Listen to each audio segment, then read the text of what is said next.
The red Lamborghini didn't just stop in front of her small, cracked house. It screamed to a halt like it owned the entire dusty street, drawing every eye from every window and doorway as neighbors whispered in confusion and disbelief, because nothing like that had ever entered their part of town before. Just before we get back to it, I'm curious to know, where are you watching from today? And if these stories have been keeping you captivated, be sure to subscribe so you never miss the next one. 12-year-old Amara froze where she stood, her fingers still wrapped around the worn wooden handle of a bucket she had been using to fetch water, her heart pounding so loudly it felt like the whole world could hear it. Because standing beside that shining machine was the same young white man she had helped just the night before on the side of a lonely road. The same man who had looked nothing like someone who could afford even one tire, let alone a car worth more than every house on her street combined. He removed his sunglasses slowly, revealing calm, focused eyes that locked onto hers with a strange mix of gratitude and something deeper, something she couldn't quite understand yet. And before she could even take a step back or call for her mother, he began walking toward her, each step echoing like a drumbeat in her chest. The neighbors grew louder now, murmuring, pointing, questioning who he was and why he was here. But Amara heard none of it, because her mind was racing back to the moment that had started it all, the moment she had almost walked away from a stranger who looked like trouble, and how that single choice had somehow led a red Lamborghini straight to her door. But just as he reached her gate and opened his mouth to speak, a black SUV pulled up behind the Lamborghini, its tinted windows hiding whoever sat inside, and the sudden tension in the air felt like a storm about to break, making the man's expression change instantly from calm to cautious. And that was when Amara realized something wasn't right at all. Before anyone could react, the SUV doors flew open and 3 men stepped out quickly, their movements sharp and serious, their eyes fixed on the young billionaire as if they had been hunting him, and the entire street fell silent in a way that felt unnatural, like the world itself was holding its breath. Amara's grip tightened around her bucket, her instincts screaming that whatever was about to happen had nothing to do with simple gratitude or kindness anymore. And as the young man turned slightly to shield her from the approaching men, she felt a chill run down her spine, because she suddenly understood that helping him the night before might have pulled her into something far bigger than she could ever imagine. And just before one of the men reached into his jacket, the young billionaire spoke in a low, urgent voice that only she could hear, telling her something that made her eyes widen in shock. "Whatever happens next," he said quickly, "you cannot tell anyone what you saw last night." Amara didn't even have time to ask why, because in the very next second, everything exploded into chaos. The sound of shouting filled the air, neighbors ran back into their homes, and the men from the SUV surrounded the billionaire, demanding something in voices that carried both anger and fear. And as Amara stood frozen in the middle of it all, her mind kept repeating one question over and over again. What had she really gotten herself into? Because just the night before, she had been nothing more than a poor girl walking home in the dark, tired and hungry, with no idea that a single act of kindness could change her life forever. And now, with danger standing right in front of her house and secrets already tying her to a man she barely knew, she realized something that made her chest tighten with fear. This was only the beginning. And if she didn't understand the truth about what happened that night, she might not survive what was coming next.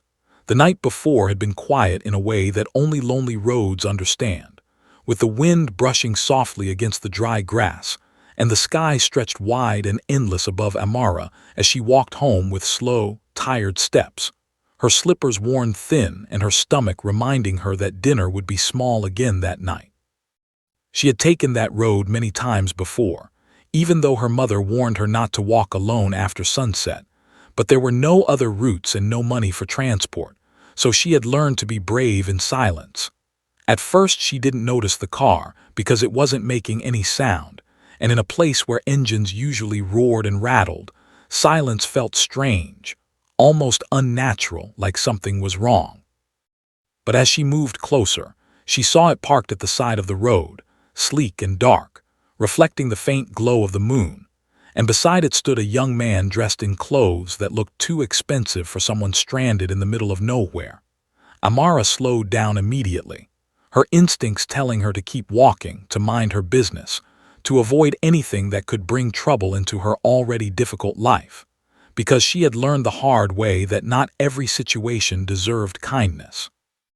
The man glanced at her then, his expression tight with frustration, and for a brief moment their eyes met, and she saw something unexpected there, not arrogance or anger, but confusion, like someone who wasn't used to being helpless.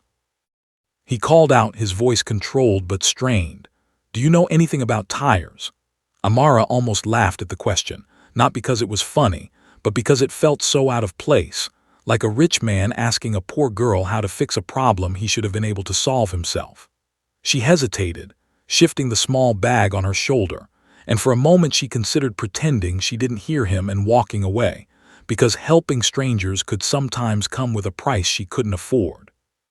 But then she remembered her mother's voice, the way she always said that kindness had a way of finding its way back, even when life seemed unfair, and something inside her softened just enough to make her stop. "I know a little," she replied carefully, keeping her distance as she studied him and the car, noticing the flat tire and the untouched tools lying on the ground, clearly unused. The young man let out a breath that sounded like relief mixed with embarrassment, and he stepped aside awkwardly as if admitting defeat. "I've been trying," he said, "but I think I'm making it worse." Amara walked closer now, her curiosity slowly replacing her caution, and she crouched beside the tire, examining it with a seriousness that surprised him. Her small hands moved with quiet confidence as she picked up the tools and adjusted them, tightening and loosening bolts with practiced precision that came from watching mechanics in her neighborhood, even though she had never been taught directly. The man watched her in silence, his earlier frustration fading into something else, something like respect, and for the first time that night he seemed less like a stranger and more like someone who needed help in a very real way. "You're good at this," he said after a while, his tone softer now. Amara didn't look up as she worked, but she allowed herself a small smile. "You don't need to be rich to learn something useful," she replied simply. The words hung in the air longer than expected, and the young man's expression changed slightly, as if her statement had touched something deeper than the situation in front of them. Within minutes, the tire was fixed, and Amara stood up, brushing the dust off her dress, ready to leave without expecting anything in return, because that was how she had been raised, to give without waiting. But just as she turned to go, the young man reached into his pocket, pulling out something that made her stop in her tracks. It wasn't just money. It was far more than she had ever seen at once, and before she could even react, headlights appeared in the distance, growing brighter and closer, moving fast in a way that made the young man's entire body stiffen with sudden fear. Amara followed his gaze, her heart beginning to race again, and she realized that whoever was coming was not someone he wanted to see. And in that moment, she understood something clearly. Fixing the tire had been the easy part. Whatever was coming next was something neither of them was ready for. The headlights grew brighter with every passing second, cutting through the darkness like a warning that could no longer be ignored, and Amara felt her chest tighten as the young man's calm expression completely disappeared, replaced by a sharp alertness that made him look like a different person entirely. He said quickly, his voice low but urgent, no longer the uncertain tone of someone who couldn't fix a tire but the firm command of someone used to being obeyed, and it caught Amara off guard in a way that made her hesitate. She didn't move at first, because confusion held her in place, her eyes shifting between him and the approaching lights, her mind trying to understand why a simple situation had suddenly turned into something that felt dangerous, something she had never signed up for. "What's happening?" she asked, her voice smaller than she intended, but the question seemed to hang in the air unanswered because the young man didn't respond immediately. Instead, he stepped closer to her, his movements quick but controlled, and for a brief second his eyes softened again, almost like he regretted pulling her into whatever this was.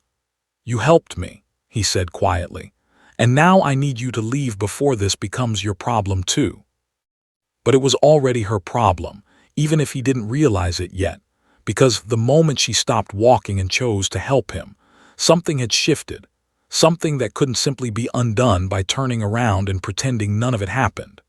The headlights were close now, the sound of the engine loud and aggressive as the vehicle sped toward them, and without thinking too much about the consequences, Amara made a decision that would change everything. "I'm not leaving," she said firmly, surprising even herself with the strength in her voice. The young man stared at her, clearly not expecting resistance, and for a split second there was something like admiration in his eyes, but it was quickly replaced by worry as the car finally screeched to a stop a few feet away from them, dust rising into the air as the engine continued to rumble. 3 men stepped out almost immediately, their movements coordinated and purposeful, and there was no mistaking the tension in the way they carried themselves, the kind of presence that made it clear they were not there for a friendly conversation. "Well, well," one of them said, his voice dripping with sarcasm as he looked directly at the young man, ignoring Amara completely as if she didn't exist. "We've been looking everywhere for you." The young man didn't respond right away, his body slightly angled as if placing himself between Amara and the men without making it obvious, and that small action didn't go unnoticed by her, because it told her everything she needed to know. He was trying to protect her. "I told you I needed time," the young man finally replied, his tone steady but carrying an edge that hinted at something deeper, something unresolved. Another man stepped forward, laughing in a way that didn't sound amused at all. "You don't get time anymore." Amara's heart began to pound faster, the situation spiraling into something far beyond her understanding, and yet she couldn't move, couldn't run, because every instinct inside her told her that leaving now might make things worse, not better. The first man's eyes finally shifted toward her, narrowing slightly as if noticing her for the first time, and there was something in that look that made her skin crawl. "Who is this?" he asked slowly. The young man didn't hesitate. "No one," he said quickly. "She's just passing by." The damage was already done because the man stepped closer, studying Amara in a way that made her feel exposed, like he was trying to figure out if she was a problem or just an inconvenience. "Funny," he muttered, "because it doesn't look like she's just passing by." The air grew heavier, thicker, as if the night itself was pressing down on them, and Amara realized that whatever these men wanted, they weren't going to leave easily. Then suddenly one of them reached for the car door, pulling it open, and inside something shifted, something that made the young man's expression darken instantly. "Get in," the man ordered. The command was clear, but the young billionaire didn't move, and the silence that followed felt louder than any argument. Amara's breath caught in her throat as she watched the tension build, her mind racing with possibilities she didn't fully understand. But one thing became painfully clear in that moment. This wasn't just about a broken tire. This was about something far more serious, something dangerous enough to make powerful men chase him into the dark. And as the young man clenched his fist slightly, refusing to obey, Amara realized with a sinking feeling that whatever happened next, there was no easy way out of it. Because the moment he said no, everything changed. For a moment, the world seemed to stop moving, as if even the wind had paused to see what the young man would do next, and when he didn't step forward or obey the command, the tension snapped like a rope pulled too tight. "I said get in," the man repeated, his voice colder now, sharper, no longer pretending to be patient, and the other two shifted slightly, closing the space around the young billionaire as if preparing for something that could turn ugly at any second. Amara's hands trembled slightly at her sides, but she forced herself to stay still, her eyes moving quickly between the men, searching for any sign of what might happen next, because even though she didn't fully understand the situation, she could feel the danger growing thicker with every passing second. "Not going anywhere with you," the young man replied, his voice calm but firm, and there was something in his tone that made it clear this wasn't the first time he had stood his ground like this. The man closest to him let out a short laugh, shaking his head as if amused by a joke only he understood. "You really think this is still your choice?" he asked quietly, stepping closer until they were almost face to face. Amara's heart raced faster, her instincts screaming at her to run now, to leave before things got worse, but her feet refused to move because something deeper held her in place, something stronger than fear. Then everything happened at once. One of the men reached out suddenly, grabbing the young billionaire by the arm, trying to force him toward the car, and the calm, controlled energy shattered instantly as the young man reacted without hesitation, pulling away with surprising strength and pushing the man back hard enough to make him stumble. "Touch me," he said sharply, and this time there was no calmness left in his voice, only warning. That single moment changed everything. The other two men stepped in immediately, their movements fast and aggressive, and before Amara could even process what she was seeing, the situation exploded into a struggle, bodies moving quickly in the dim light, voices raised, the sound of shoes scraping against the rough ground filling the air. "Stop!" Amara shouted without thinking, her voice cutting through the chaos, but no one listened, because whatever was happening between them had nothing to do with her words anymore. The young man fought back, not wildly but with control, like someone who had been trained or forced to learn how to defend himself, and for a brief moment it looked like he might actually break free. But there were three of them, and numbers mattered. One of the men managed to grab him from behind, locking his arms tightly, while another moved forward, raising his hand as if ready to strike, and that was when something inside Amara snapped. She didn't think. She didn't hesitate, she just moved.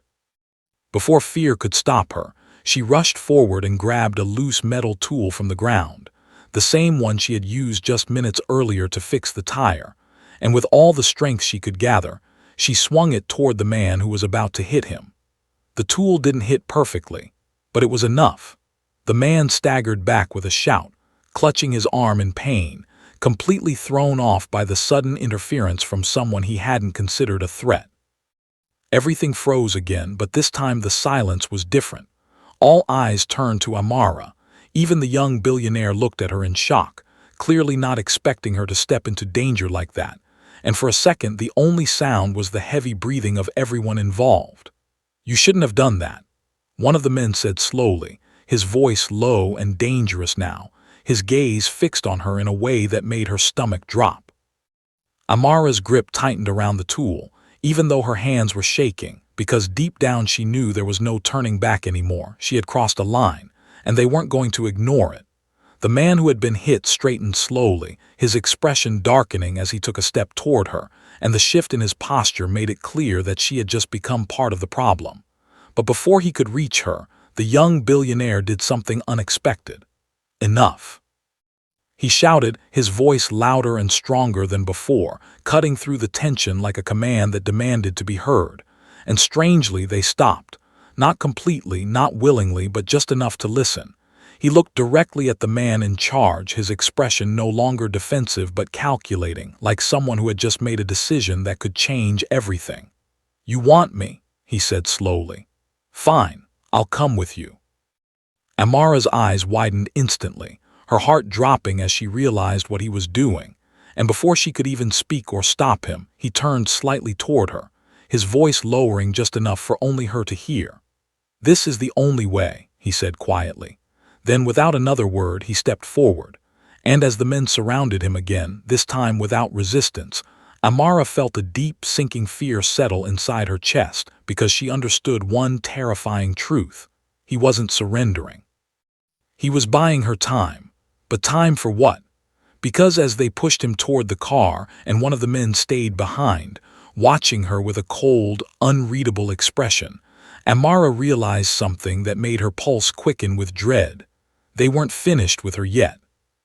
The car door slammed shut with a heavy thud that echoed through the quiet road, and for a moment Amara stood frozen, staring as the vehicle carrying the young billionaire began to move, its headlights cutting through the darkness until it slowly disappeared into the distance, taking him with it. The silence that followed felt heavier than the noise before it, pressing down on her chest, making it hard to breathe. But she didn't have time to process what had just happened, because the man who stayed behind was still there, still watching her with eyes that made her feel like she had stepped into something she couldn't escape from.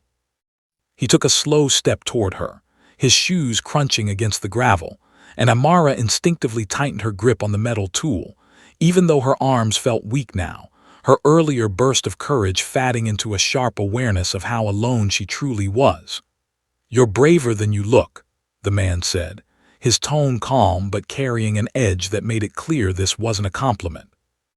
Amara didn't respond immediately, her mind racing, trying to decide whether to run or stand her ground, but something told her that turning her back on him would be the worst choice she could make. "I was just helping," she finally said, her voice steady despite the fear building inside her. The man studied her for a moment, his expression unreadable, as if he was trying to decide whether she was worth his time, and then he glanced briefly down the road where the car had disappeared, as if confirming that the others were far enough away. "Helping can be dangerous," he said quietly, his gaze returning to her. "Especially when you don't understand what you're stepping into." Amara swallowed hard, but she forced herself to meet his eyes, refusing to let him see just how scared she really was. "What do you want?" she asked. The question seemed to amuse him slightly because a faint smile appeared on his face, though it didn't reach his eyes. "I just want to know how much you saw," he replied. The words sent a chill down her spine, because she realized this wasn't about curiosity. It was about control, about making sure she wasn't a problem they would have to deal with later. "I didn't see anything," she said quickly, even though she knew it wasn't entirely true. The man tilted his head slightly, as if considering her answer, and for a moment Amara thought he might not believe her, that he might decide to do something she couldn't stop, something she didn't even want to imagine. But instead, he reached into his pocket and pulled out a small card, holding it out toward her. "If anyone asks questions," he said, "you never met him, you never came here, and tonight never happened." Amara hesitated before taking the card, her fingers brushing against his as she did, and the contact made her flinch slightly, though she tried not to show it. "What is this?" she asked, glancing down at it, though the darkness made it hard to read. "Reminder," he replied simply, "of how easy it is for problems to disappear." Meaning behind his words hit her immediately, and her stomach tightened as she realized that this wasn't just a warning. It was a threat, quiet but very real. Then, without another word, the man turned and walked back to where the car had been parked, stepping into the shadows until he was gone, leaving Amara alone in the middle of the road with nothing but the sound of her own breathing and the distant hum of the night. For a long time, she didn't move. Her mind replayed everything that had happened, every word, every look, every moment, and the more she thought about it, the clearer one thing became. She had just crossed into a world that didn't follow the same rules as hers, a world where people didn't ask twice, a world where silence could be more powerful than truth. Eventually, she forced herself to move, her legs heavy as she began walking home again, but the road didn't feel the same anymore. The darkness no longer familiar or comforting, but filled with questions she couldn't answer. When she finally reached her house, the small, worn building looked exactly as it always had, simple and quiet, but something inside her had changed, something she couldn't undo. Her mother was already asleep, the soft sound of her breathing coming from the corner of the room, and Amara quietly set down her bag, trying not to wake her, because she didn't even know where to begin explaining what had just happened. Instead, she sat on the edge of her bed, pulling the card out of her pocket and holding it closer to the faint light coming through the window. Her eyes slowly adjusted, and as she read the name printed on it, her breath caught in her throat. Because the name on that card wasn't just any name. It was one she had heard before, a name people spoke about in hushed voices, a name connected to power, wealth, and influence far beyond anything she had ever known. And suddenly, everything made sense. The car, the men, the fear, the control. The young man she had helped was just someone with money. He was someone important, someone dangerous to be connected to. Amara's fingers tightened around the card as a new realization settled in her mind, one that made her heart beat faster with both fear and something else she couldn't quite explain. Because if that name was real, if everything she had just discovered was true, then helping him had not been a small act at all. It had been something much bigger, something that could either change her life forever or destroy it completely. Just before we get back to the story, I'm curious, where are you watching from today? And if you're enjoying this journey so far, make sure you're subscribed for more stories like this. Amara barely slept that night, and when she did, her dreams felt restless and heavy, filled with flashes of headlights, unfamiliar faces, and the sound of that car door slamming shut over and over again, as if her mind refused to let the moment go. By the time the first light of morning crept through the cracks in the wall, she was already awake, sitting quietly with the small card still in her hand, staring at the name as though it might suddenly change into something less frightening. Her mother stirred on the other side of the room, stretching slowly before sitting up, her eyes immediately finding Amara, and there was a look of concern there that made it clear she had noticed something was wrong even without a single word being spoken. "You didn't sleep," her mother said gently. Amara forced a small smile, quickly slipping the card into her pocket as if hiding it could also hide everything that came with it. "I'm fine," she replied, though her voice didn't sound convincing even to herself. Her mother studied her for a moment longer, then sighed softly, choosing not to push further. Life had taught them both that sometimes questions had to wait until the right time. The morning moved on as usual, simple and routine, but for Amara, everything felt different, like she was walking through a life that no longer fully belonged to her. Every sound seemed louder, every movement more noticeable, and the memory of the night before lingered in the back of her mind, no matter how hard she tried to focus on normal things. She was just about to step outside to begin her chores when it happened. The sound came first. A low, powerful engine unlike anything that belonged in their neighborhood, smooth and confident, not struggling or broken like the vehicles that occasionally passed through. It grew louder, closer, until it filled the entire street, and Amara's heart began to race before she even turned to look. She already knew. When she stepped outside, the sight confirmed it. The red Lamborghini sat in front of her house, shining brightly under the morning sun as if it had been placed there on purpose, as if it was meant to be seen, and just like that, the quiet street came alive with whispers and curious stares from neighbors who couldn't believe what they were seeing. Amara's breath caught in her throat, her feet refusing to move for a second because this wasn't just unexpected, it was impossible. Then the door opened. The same young man stepped out, but this time he looked completely different from the one she had met the night before. His clothes were clean and sharp, his posture confident, and there was no trace of the confusion or helplessness she had seen before. Instead, he carried himself like someone who belonged in that car, like someone who owned far more than just what was in front of her. Their eyes met again, and this time, there was no hesitation in the way he walked toward her. The neighbors grew louder, their whispers turning into open questions, but he ignored all of it, his focus fixed entirely on Amara as he approached the small gate. "Good morning," he said, his voice calm and controlled, but there was something underneath it, something urgent that hadn't been there before. Amara swallowed hard, trying to steady herself. "You came back," she said, though it sounded more like a question than a statement. "I had to," he replied. For a moment neither of them spoke, the weight of everything unsaid hanging between them, and then he reached into his pocket, pulling out something small and placing it carefully on the edge of the gate. "This is for you," he said. Amara looked down, expecting money again or maybe something simple, but what she saw made her confusion deepen instead. It wasn't cash. It was a key, not just any key, a car key. She looked up at him quickly, her brows furrowing. "What is this?" she asked. "It's yours," he said without hesitation. The words didn't make sense at first, and she shook her head slightly, almost laughing out of disbelief. "I don't understand." "I told you last night that you helped me," he said, his tone steady but his eyes searching hers as if trying to make her see something important. "And I don't forget things like that." Amara's heart pounded harder because this felt too big, too sudden, too unreal. "I just fixed a tire," she said quietly. But the young man shook his head. He replied, "You did more than that."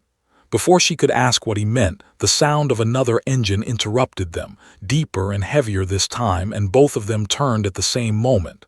A black SUV pulled up behind the Lamborghini, the same kind, the same presence, and instantly the air changed again. Amara felt the fear return, sharp and immediate, as the doors of the SUV opened and familiar figures began to step out, their movements just as controlled and serious as the night before. The young man's expression hardened slightly, but he didn't move away this time. Instead, he leaned closer to Amara, his voice dropping just enough for only her to hear. "Whatever happens now," he said quietly, "don't give that key to anyone." Amara's fingers tightened around it instinctively, her mind racing with questions she didn't have answers to, and before she could speak again, the men were already approaching. This time there was no confusion in their eyes, only purpose. And as they drew closer, one of them spoke in a tone that made it clear this wasn't a request. "You shouldn't have come back," he said. The young billionaire didn't respond immediately, his gaze steady, his posture firm, and for a moment it looked like he had been expecting this. Amara stood still beside him, her heart beating faster with every step the men took, because deep down, she knew something important was about to happen, something that would change everything again. And this time, she was holding the one thing they might be here for. The man's words hung in the air like a warning that had already come too late, and as he and the others stepped closer, Amara felt the weight of the small key in her palm grow heavier, as if it carried more than just metal, as if it carried a secret she didn't fully understand but was now responsible for protecting.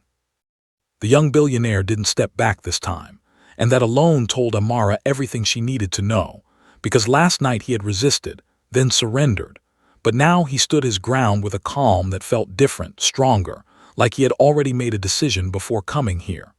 "I told you I would handle it," the man from the SUV said, his tone tight with frustration as he stopped just a few feet away, his eyes flicking briefly toward Amara before returning to the young billionaire.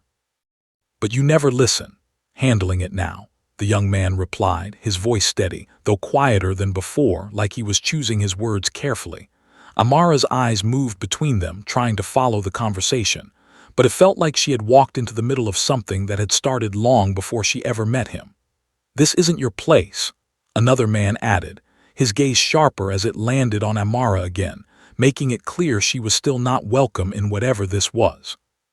But before anyone could say more, the young billionaire raised his hand slightly, cutting him off without even looking at him. And surprisingly, it worked, the man falling silent in a way that suggested there was more power in that simple gesture than Amara had realized. "She stays out of this," the young man said firmly. Amara felt something shift inside her at those words, something unexpected because no one had ever spoken for her like that before. No one had ever stood between her and danger in such a direct way. The man in front of them let out a slow breath, clearly losing patience now. "That depends on what she's holding," he said, his eyes dropping deliberately to Amara's hand. The moment stretched. Amara didn't move. Her fingers curled tighter around the key, instinctively hiding it even though she knew they had already seen it, and the silence that followed felt like a test, like they were waiting to see what she would do. "She doesn't know anything," the young billionaire said quickly. "Then it should be easy," the man replied. "Give us the key." The request sounded simple, almost reasonable, but something about it didn't feel right, and Amara could sense it without understanding why. Because the way they were looking at her wasn't just about retrieving something. It was about control again, about making sure nothing slipped through their hands.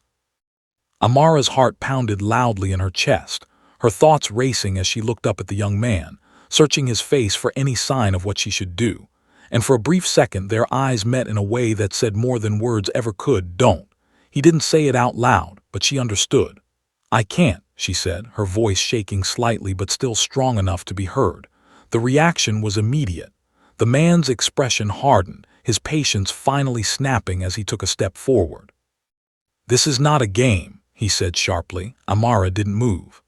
"I said I can't," she repeated, this time more firmly, even though fear was rising inside her like a wave she could barely hold back. For a moment it looked like everything might fall apart again, like the situation would turn into another struggle just like the night before. But then something unexpected happened. The young billionaire stepped forward, not to fight, not to argue, but to speak.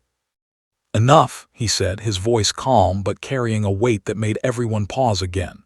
You're not getting it from her. Man stared at him, disbelief and anger mixing in his expression. You think this changes anything? It changes everything, the young man replied. The confidence in his voice was different now, stronger, more certain, and Amara could feel it, even if she didn't understand it fully yet. Because if anything happens to her, he continued slowly, you don't just lose the key. Pause just long enough for the words to sink in. You lose me. Silence that followed was heavy and uncertain, as if the balance of power had shifted in a way none of them expected. The men exchanged brief glances, something unspoken passing between them, and for the first time since they arrived, hesitation appeared.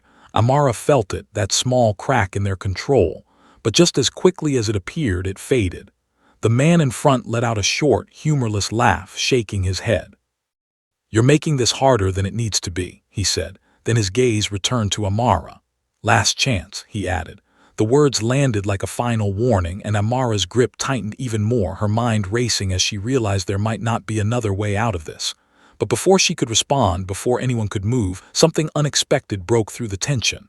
A voice, from behind them, loud, clear, and completely unafraid. Amara, what is going on here?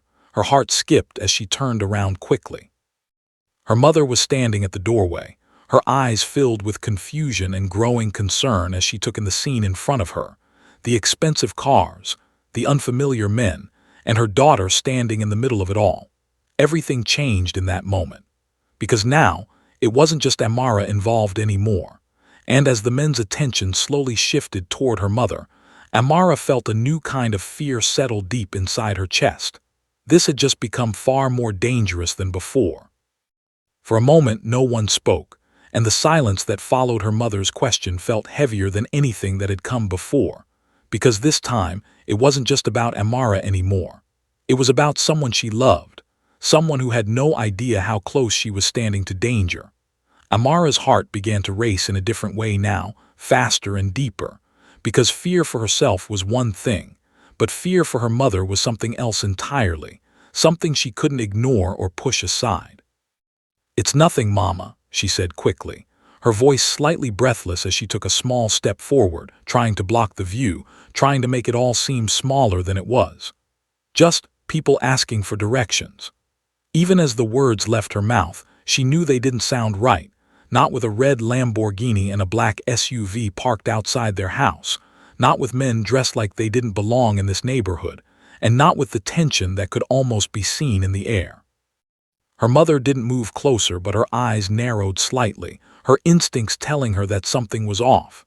She had lived long enough to recognize when a situation didn't make sense.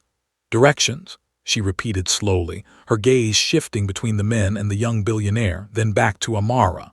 To where? Amara hesitated, and that small pause was enough. The man from the SUV stepped forward again, a faint smile forming on his lips. But it didn't carry any warmth, only calculation. We're actually here for a simple matter, he said smoothly, his tone now more controlled, almost polite, as if adjusting himself for a new audience. Your daughter has something that belongs to us. Amara's stomach dropped instantly, and without thinking she moved slightly in front of her mother, her fingers tightening around the key hidden in her hand. Her mother's expression changed immediately, concern turning into protectiveness as she straightened her posture. What are you talking about? She asked, her voice firm now, no longer uncertain. The man's eyes flicked down briefly to Amara's hand again, then back up, his smile fading. A key, he said. Nothing complicated. Amara's mother looked at her then, confusion deepening, silently asking a question without words, and Amara felt a wave of guilt wash over her because she hadn't told her anything, not about last night, not about the danger standing right in front of them now. She doesn't have anything that belongs to you, her mother said, stepping forward this time, placing herself slightly beside Amara instead of behind her, making it clear that she wasn't going to be pushed aside.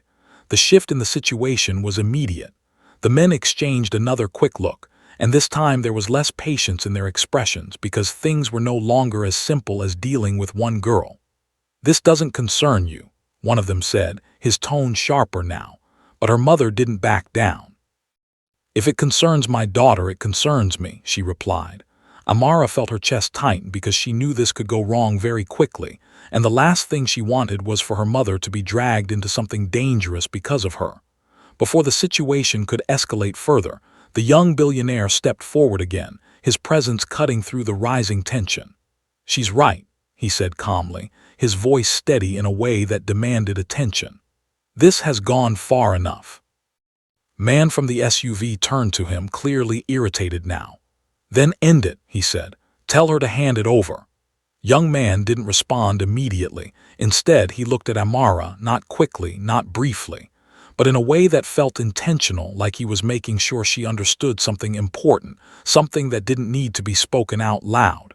Then he turned back to the men. He said, the word landed harder than anything else that had been said so far. Amara's breath caught in her throat, and even her mother seemed surprised by the firmness in his voice. The man in front of them let out a slow breath, his patience finally breaking completely. "You're forcing this," he said. "Maybe," the young billionaire replied. "Or maybe I'm finally ending it." Those words changed everything. The air shifted again, heavier this time, more dangerous because whatever this situation was, it had just reached a point where it couldn't stay calm anymore. Amara's mother glanced at her quickly, her voice low but urgent. "Amara, what is going on?" Amara opened her mouth, but no words came out because how could she explain something she barely understood herself? And then it happened. One of the men moved suddenly, not toward the young billionaire, but toward her mother. The movement was fast, unexpected, and for a split second, everything seemed to slow down as Amara realized exactly what was happening. They weren't just trying to scare her anymore. They were going to use her mother.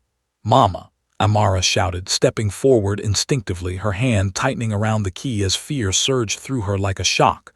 But before she could reach her, before anyone could react fully, the young billionaire moved faster. And what he did next shocked everyone, because instead of stopping the man, he gave an order. "Take me," he said loudly. The words froze the moment in place. Everyone stopped. Even the man reaching for her mother paused, confusion flashing across his face as he turned back. "You heard me," the young billionaire continued, his voice clear and unwavering. "Take me now and leave them alone." Offer hung in the air like something too heavy to ignore. Amara's heart pounded wildly, her mind racing as she tried to understand why he would do that again, why he would put himself in danger like this. And this time it felt different. This wasn't just about buying time anymore. This was something else, something bigger. The men looked at each other, clearly considering it, weighing their options, and for a moment it seemed like they might actually accept. But then the man in charge slowly shook his head. He said, the single word hit like a cold wave. "Not this time." Amara felt her breath stop, because the way he said it, the look in his eyes, told her something she didn't want to believe. This wasn't going to end the way it did before. And as his gaze shifted back to her, to the hand holding the key, his next words confirmed her worst fear. "We're taking both." The words landed like a heavy blow, and for a moment it felt like the world had tilted beneath Amara's feet, because everything she had hoped would end peacefully suddenly shattered into something far more dangerous than before. "We're taking both." Her mother instinctively reached for her hand, pulling her slightly back, her grip firm and protective. But Amara could feel the fear in it, the uncertainty, the realization that they were no longer dealing with something they could talk their way out of. "No one is taking anyone," her mother said, her voice strong but trembling underneath. And for a second, Amara wished she could believe those words were enough to stop what was coming. But the men didn't even hesitate. Two of them stepped forward at once. Everything happened quickly again, but this time it felt different, heavier, because there was no confusion left. No misunderstanding, only clear intention. Amara's heart pounded wildly as she held onto the key, her mind racing for a solution, for anything that could change what was happening. But every option felt impossible, every thought too slow. Then suddenly, she remembered something. The way the young billionaire had looked at her, the way he had said not to give the key to anyone. And the way he had spoken earlier, like the key wasn't just important, but powerful. Before fear could stop her, Amara made a decision. She ran. It wasn't planned, it wasn't perfect, but it was fast. She pulled away from her mother's grip just enough to break free and sprinted down the narrow side path beside their house, her feet barely touching the ground as she moved, her heart beating so loudly it drowned out the shouting behind her. "Stop her!" one of the men yelled, but Amara didn't look back. She couldn't, because if she did, she might slow down, and slowing down was not an option anymore. She ran past broken fences, past small houses, past curious neighbors who stepped aside in shock as they saw her racing through the street. Her small figure moving with a speed driven by pure fear and determination. Behind her, footsteps followed, closer than she wanted, faster than she expected. Amara's chest burned, her breath growing shorter, but she kept going because something inside her told her that the key in her hand was the only thing standing between her and losing everything. Then she turned a corner and stopped, not because she wanted to, but because she had no choice. The path ahead was blocked. A tall metal gate, locked and unmoving, cutting off her escape completely. Her heart dropped instantly, panic rising as she turned around quickly, her eyes widening as she saw one of the men already catching up, his pace steady, his expression focused. There was nowhere left to go, nowhere to hide. For a split second, Amara felt the fear take over completely, freezing her in place as her mind went blank, unable to think, unable to move. But then something else pushed through, a memory. The young billionaire's voice. "Give that key to anyone." Her fingers tightened around it again, and suddenly she realized something she hadn't before. Maybe the key wasn't meant to be kept. Maybe it was meant to be used. Quickly, she looked around, her eyes scanning everything in front of her, searching for anything that could make sense, anything that could help her, and then she saw it. A small panel beside the gate, almost hidden, almost unnoticeable. Her heart skipped. Without thinking twice, she rushed toward it, her hands shaking as she brought the key closer, not even knowing if it would work, not even sure if this was what she was supposed to do. Behind her, the man was only a few steps away now, he warned. But it was too late. Amara pushed the key into the slot. For a second, nothing happened. Then a soft click. The sound was quiet, but to Amara it was everything. The gate unlocked. Her eyes widened in disbelief, but she didn't waste time questioning it. She pushed it open just enough to slip through, then quickly turned and tried to close it behind her. But before it could shut completely, a hand slammed against it, stopping it. The man stared at her through the small opening, his expression no longer calm but tense, frustrated, and something else, surprised. "You don't even know what you just did," he said, his voice low. Amara's chest rose and fell rapidly, her hand still gripping the gate, her mind racing with confusion and fear. "Neither do you," she replied, though she wasn't sure where the words came from. For a moment they just stared at each other, then, from somewhere deeper beyond the gate, a new sound began to rise, not footsteps, not voices, something else, louder, stronger, engines, multiple engines. Amara slowly turned her head, her eyes widening as she saw what was coming toward her from inside. And in that moment, she realized the truth. The key hadn't just opened a gate. It had triggered something far bigger, something she could no longer control. And as the first of several black vehicles sped toward her from the other side, she understood one terrifying thing. She hadn't escaped. She had just stepped deeper into the story. Toward the gate, their speed controlled but powerful, like something trained to respond the moment it was called. And Amara stood frozen for half a second, her heart pounding as she realized she hadn't escaped danger at all. She had walked straight into another side of it. The man outside the gate stepped back slowly, his grip loosening as he watched what was approaching from within. And for the first time since all of this began, there was hesitation in his eyes, real hesitation, the kind that only appears when someone realizes they might not be in control anymore. Amara's breath came fast as the first vehicle came to a sharp stop in front of her, the door opening immediately, and a group of well-dressed men stepped out, their movements calm but precise, nothing rushed, nothing uncertain, and yet everything about them felt powerful. One of them stepped forward, his gaze locking onto Amara with quiet focus, before shifting briefly to the key still in her hand.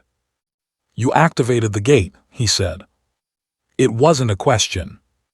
Amara swallowed, her voice barely steady. I didn't know what else to do." The man studied her for a moment, then gave a small nod, as if her answer was enough. "You did exactly what you were supposed to do," he replied. The words confused her even more, because nothing about this felt planned from her side. Nothing about this felt like something she was supposed to be part of. Behind her, more vehicles arrived, and within seconds, the space beyond the gate was filled with people who clearly belonged to this place. People who carried themselves with the same controlled confidence as the young billionaire she had met. Then she heard his voice. Amara.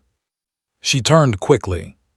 He was there, standing just behind the men who had arrived, no longer surrounded by the ones who had taken him, no longer held or threatened, but free, completely free, and walking toward her with the same calm presence he had shown earlier. Her eyes widened in disbelief. How? They didn't take me, he said simply as he stepped closer. They thought they did. The meaning of his words slowly settled in, and as Amara looked past him, she saw the truth. The men from the SUV were no longer in control. They were the ones being watched now. Held. Surrounded. Everything had flipped. You planned this, she said quietly. The young billionaire paused for a second, then nodded slightly. I needed them to think I was alone, he replied, and I needed someone they wouldn't expect. Amara's grip on the key tightened as the realization hit her fully. That someone was me, she said. Yes, he answered, not denying it. For a brief moment, silence passed between them, not empty, but full of everything that had happened, every choice, every risk, every moment that had led to this point. You could have told me, she said, her voice carrying a mix of emotions she couldn't fully sort through. I couldn't, he replied. If you knew, they would have known. She looked down at the key in her hand, then back at him, and slowly, something inside her shifted, because even though she had been afraid, even though she hadn't understood everything, she had still made the choices that led here. And those choices mattered. What is this place? She asked. The young man glanced around briefly, then back at her. It's where I keep what they were trying to take, he said. And what is that? Amara asked. He didn't answer immediately. Instead, he reached into his pocket and pulled out a small device, holding it up just enough for her to see. Everything, he said. The word felt heavy, like it carried more than she could fully understand, but she didn't need to know every detail to realize one thing. This had never been about a simple key. It had been about control, power, and something valuable enough to make people chase him into the dark. Behind them, the men who had caused all the trouble were being escorted away, their earlier confidence gone, replaced by silence. And as Amara watched them disappear, she felt the tension in her chest slowly begin to ease. It was over. Or at least the dangerous part was.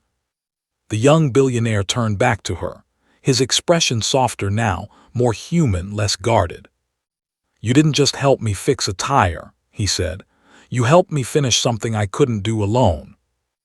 Amara blinked, still trying to process everything, still trying to catch up with a story that had moved faster than she ever expected. I didn't know what I was doing, she admitted.